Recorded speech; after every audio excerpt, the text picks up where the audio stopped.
ప్రకాశం జిల్లా గిద్దలూరు నియోజకవర్గ తెలుగుదేశం పార్టీలోకి వలసలు కొనసాగుతూనే ఉన్నాయి. బాబు షూరిటీ భవిష్యత్తుకు గ్యారంటీ కార్యక్రమంలో భాగంగా గురువారం రాత్రి గిద్దలూరు మండలం కంచిపల్లి గ్రామంలో పర్యటిస్తున్న అశోక్ రెడ్డి గారి సమక్షంలో అదే గ్రామానికి చెందిన మాజీ సర్పంచ్ దప్పిలి శ్రీనివాస్ రెడ్డి మరియు వారి సోదరుడు వైఎస్ఆర్సీపీ కాంగ్రెస్ పార్టీ ముఖ్య నాయకుడు దప్పిలి రమణారెడ్డి గారు వారి అనుచరులు 50 కుటుంబాలతో సహా వైకాపాను వీడి తెలుగుదేశం పార్టీలోకి చేరారు. ఈ సందర్భంగా అశోక్ రెడ్డి టీడీపీ కండువా కప్పి సాదరంగా పార్టీలోకి ఆహ్వానించారు. ఈ సందర్భంగా వైకాపాను వీడిన వారు మాట్లాడుతూ గత ఎన్నికల్లో జగన్ రెడ్డి మోసపు మాటలు అబద్ధపు హామీలను నమ్మి వైకాపా గెలుపు కోసం కృషి చేసి గద్దెనెక్కిస్తే నేడు వైసీపీ కార్యకర్తలను నాయకులను విస్మరించి రాష్ట్రంలో నిరంకుశ పాలన కొనసాగిస్తున్నాడని వారి అరాచక పాలనను ఖండిస్తూ రాబోయే ఎన్నికల్లో వైకాపాను ఓడించేందుకు మరియు గిద్దలూరు నియోజకవర్గంలో తెలుగుదేశం పార్టీ అభ్యర్థి అశోక్ రెడ్డి గెలుపు కోసం కృషి చేస్తామన్నారు.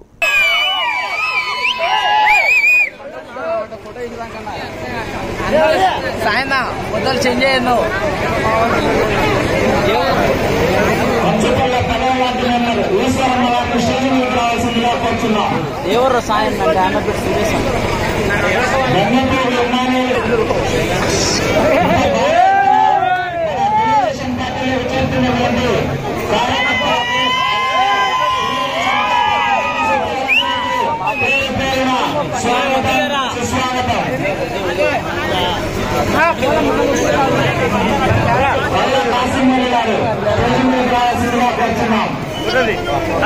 కాశీ